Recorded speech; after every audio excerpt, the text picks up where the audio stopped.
느헤미야 10장은 회개가 실제적인 삶의 변화로 그리고 현신으로 이어지는 모습이 기록되어져 있는데, 먼저 진짜 회개는 재고백과 삶의 결단이 함께 있어야 되는데, 앞부분에는 그 당시 지도자들이 먼저 언약 갱신에 대해서 그리고 그들이 인봉 도장을 찍었던 것들을 보고, 그리고 오늘 읽었던 본문은 28절에서 39절은 인을 치지 않은 백성들, 그러니까 도장을 찍지 않았지만 그들도 하나님의 언약에 참여할 수 있었다라는 것들을 우리가 잘 알 수 있습니다.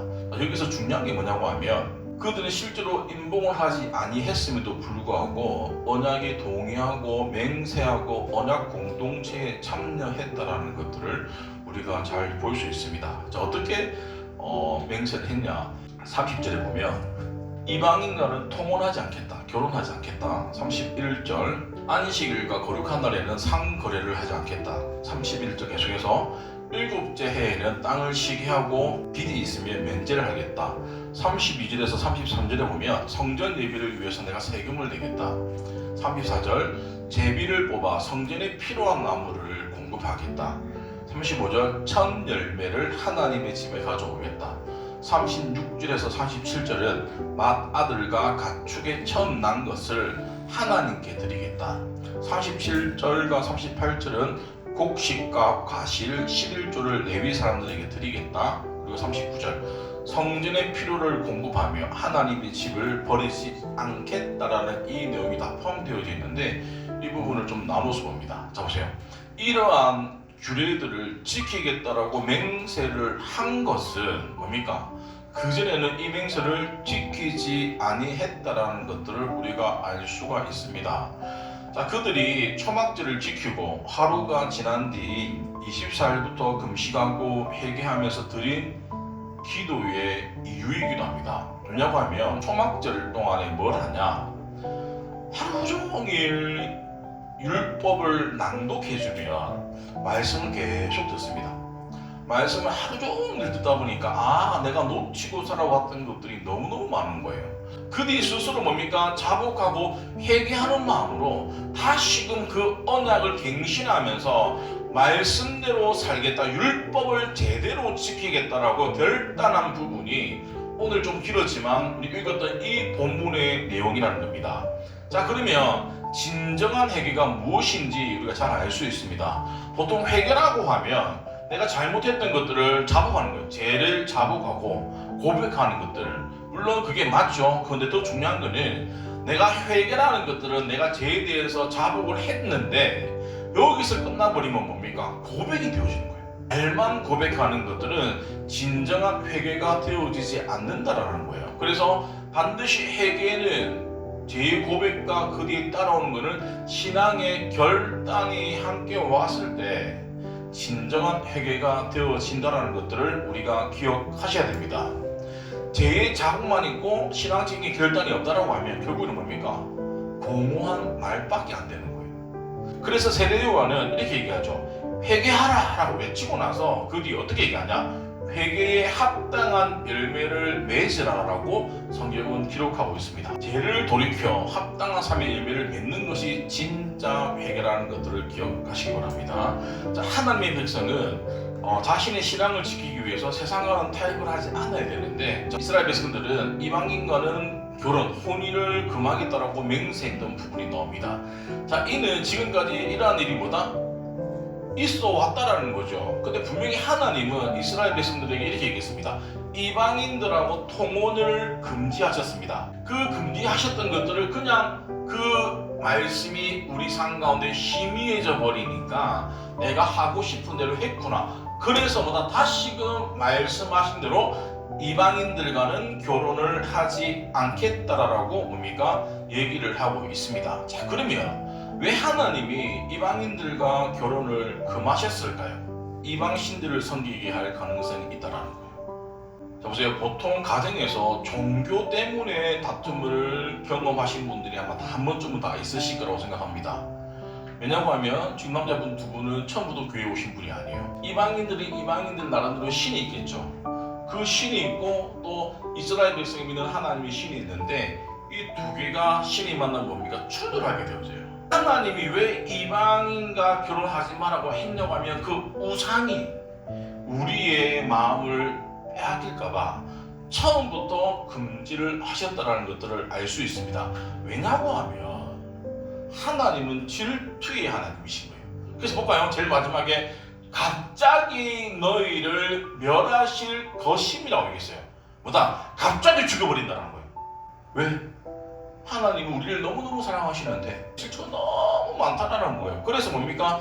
우상을 섬기는 이방인하고는 절대로 결혼을 하지 말라고 했다는 거예요. 자, 앞에 말씀은 너희를 갑자기 멸하신다. 그리고 뒤에는 죄로부터 아버지로부터 아들에게 3, 4대까지 뭐다? 죄를 물으신다는 거예요. 그만큼 하나님 뭡니까? 우리 가운데 우리를 사랑해 주신다는 것들을 기억하셔야 됩니다. 자, 우리는 우리의 신앙을 지키기 위해서는 반드시 불신자와 결혼을 피해야 됩니다. 유일하게 지혜의 왕이라고 소개되어진 인물이 있습니다. 누굽니까? 솔로몬이죠. 이 솔로몬이 지혜의 왕이었지만 그가 나중에는 자기의 나라를 더 부강하기 위해서 이웃 나라들과 동맹 맺으면서 정략적인 결혼을 하기 시작해요. 그래서 와이프들이 들어오면서 종교가 섞여버리는 거예요. 그리고 나서 어떤 일이 일어난 줄 아세요? 그의 노년은 정말로 비참했어요. 남유다와 북이스라엘로 나라가 나누어져가지고 결국은 다 망해버리는 거죠. 나는 괜찮다라고 생각하는 사람도 있어요. 왜? 사람마다 다 차이가 다르니까. 근데 뭡니까? 그 속삭임은 누가 주는 속삭임인 줄 아세요? 사단이 주는 거예요. 그랬다라고 하면 처음부터 하나님이 금하시지는 않았을 겁니다. 자, 그래서 결혼이 뭐냐? 결혼은 우리가 보통적으로 생각하는 게 남자와 여자가 육체적으로 결합하는 게 결혼이라고 생각합니다. 딱 끝까지. 결혼은 뭡니까? 서로 다르게 살아왔던 환경, 문화, 그리고 이 두 명의 인격체가 하나가 되어지는 게 결혼인데 반드시 결혼을 하게 되면 서로가 서로에 대해서 뭡니까? 영향을 받게 돼 있어요. 불신자와의 결혼은 뭡니까? 절대로 성도가 합리화할 수가 없다라는 것들을 기억하셔야 됩니다. 이 뭐냐고 하면 사도 바울을 말하는 거예요. 그러니까 육체적인 고자를 말하는 게 아니라 내가 하나님 나라를 위해서 내가 결혼하지 아니할 수 있다라고 하면 그것도 뭐다? 복되다라고 성경은 얘기하고 있다라는 거예요. 자, 하나님 나라를 위해서 내가 자발적으로 독신의 삶을 선택하는 것 또한 하나님은 존중한다라고 얘기를 하고 있습니다. 자, 결혼은 분명히 하나님의 축복의 선물이지만 하나님을 위하고 내 신앙을 지키기 위해서는 불신자와의 결혼도 뭐다? 안 할 수 있어야 된다는 것들을 성경이 말하고 있는데 내가 불가피하게 믿지 않은 자들과 우리 아이들이 결혼을 한다라고 하면 그건 뭐다? 성경에 반하는 거라는 것들은 기본적으로 아셔야 돼요. 자, 결국에는 믿지 않은 자와 함께 멍에를 지지 마라. 뭐다?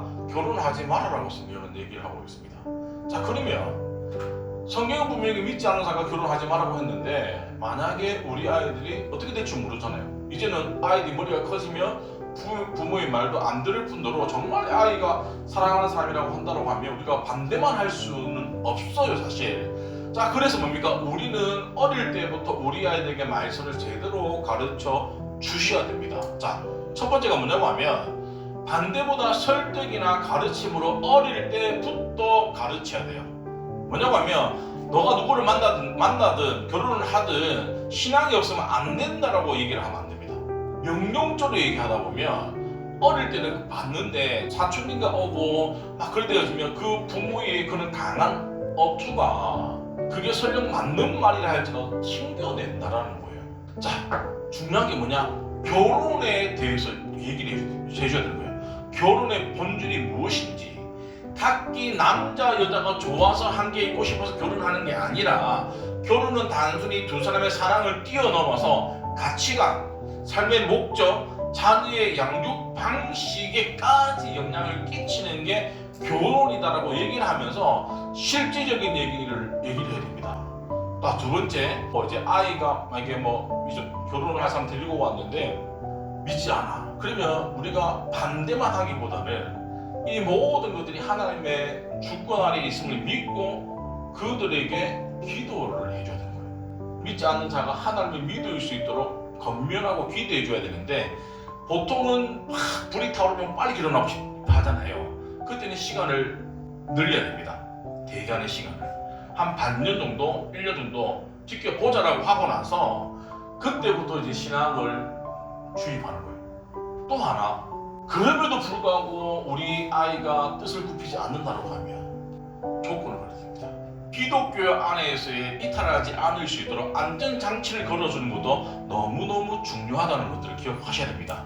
또 제일 중요한 거, 부모가 먼저 삶으로 보여주셔야 돼요. 예수 믿는 엄마 아빠가 있는데 늘 싸워, 늘 하나가 안 돼. 그 모습을 본 아이들이 어떨까요? 엄마 아빠 저렇게 싸우는데 저렇게 마음이 안 맞는데 내가 굳이 뭐 믿는 사람 만나가지고 살아도 뭐 별반 다를 게 있을까라는 생각도 들 수는 있어요. 종교를 가진 사람하고 만나고 싶어라는 얘기 마음이 들 정도로 부모들이 서로 사랑하는 모습을 보여줬을 때에 우리 아이들이 자연스럽게 믿는 사람을 만나려고 한다라는 거예요. 자, 그런데 만약에 그럼에도 불구하고 우리 아이가 믿지 않은 사람하고 결혼을 강행했다라고 하면 극단적으로 하시면 안 되고 일단은 수용해줘야 됩니다. 그리고 나서 계속적으로 복음을 전하려고 하셔야지, 믿지 않는 사람하고 결혼했다라고 해서 너하고 나와 지하라고 선을 그으시면 안 돼요. 자, 31절에 보면 안식일을 구별하여 거룩하게 지키기로 맹세한 것이 나오는데, 이방인들이 팔려고 가지고 오는 물품, 곡물들에 대해서는 구매를 했다라는 거예요. 근데 그것 또한 뭐다? 노동이기 때문에 이제는 일절 안식일에는 상거래를 하지 않겠다라고 결단을 한 거죠. 근데 율법에 보면, 말씀에 보면 안식일의 규례에 대해서 모든 것을 금하고 쉬어야 된다라고 말씀하고 있어요. 자, 이방인에게 물건을 사고 파는 것들 금지, 하인들이, 그러니까 노예들이 일을 하는 것도 뭐다? 금지. 왜냐고 하면 안식일은 하나님의 날이기 때문입니다. 안식일은 하나님의 백성이 누구인지를 보여주는 언약의 표징이에요. 자, 안식일은 하나님이 창조주이심을 기억하는 날인데, 창세기 2장 3절에 보면 뭡니까? 천지를 지으시고 나서 제일 마지막 날에 안식을 하셨다는 말씀이 있습니다. 자, 7째 날 안식했는데, 그리고 그 뒤에 안식일이 또 어떤 의미가 있냐고 하면, 이스라엘 백성들이 애굽에서 종되어서 그 출애굽, 구원을 받았던 것들을 기억하는 날이 뭐다? 안식이라고 얘기를 해요. 자, 안식일의 첫 번째 의미는 뭡니까? 천지를 만드시고 쉬셨다는 거. 두 번째 의미는 우리를 구원해 주신 날을 기억하는 게 뭐다? 안식. 그래서 뭐다? 너는 뭐 해라? 기억을 해라라고 성경을 말씀하고 있습니다. 단순히 안식일은 쉬는 게 아니라 하나님이 창조주시고 내 인생의 구원자이심을 고백하는 날이 뭐다? 안식일이었는데, 이 원리가 오늘날 우리에게 너무너무 중요합니다. 구약의 안식일이 아닌 부활하신 예수 그리스도를 기념하는 날이 주일을 우리가 예배를 드리고 있습니다. 자, 이 주일을 지키는 것, 오늘 함께 예배 드리는 것들이 단순한 종교적인 의무가 아니라 진짜 내가 예수 그리스도를 믿음으로 고백하고 내가 구원받은 그 반응하는 것이 예배를 드리는 행위지, 예배를 참석하는 행위는 예배가 아니라는 거예요. 그래서 우리가 주일 성수를 절대로 가볍게 여겨서는 안 된다는 거예요. 바쁘다 보니까 예배 한 번만 드리면 되지, 그러면 안 됩니까? 라고 하지만 진짜 예배는 아니라는 거예요. 진정한 예배는 우리가 예배당에 들어와서 예배 시작하는 그 중간에 이루어지는 게 아니라 예배를 준비하는 그 시간부터 예배가 시작이 되어진다는 거예요. 그래서 우리가 예배 드릴 때 뭡니까? 항상 예배 전에 와서 기도로 준비하셔야 됩니다. 어떻게 해요? 날 구원해 주신 하나님께 감사하면서 예배 드릴 수 있도록 기도하셔야 돼요. 또 하나, 한 주간 나를 지켜주신 것에 대해서 감사하면서 그 은혜를 기억하면서 예배를 드려야 됩니다. 그리고 오늘 나에게 주시는 말씀이 무엇인지 기대하면서 예배를 드리는 그 마음이 어떤 설교를 하더라도 뭡니까? 심겨지는 거예요. 말씀을 정리하도록 하겠습니다. 느헤미야 10장에서 이스라엘 백성들이 그 회개는 단순히 눈물을 흘리고 죄를 자복한 데서 그치는 게 아니라 그들이 결단한 것으로부터 회개가 시작이 되어진다는 겁니다. 그래서 진짜 회개는 죄의 고백과 삶의 결단이 함께 있어야 되고, 둘째는 하나님의 백성은 그 하나님의 백성이 되어지기 위해서는 타협하면 안 된다. 특히 뭐다?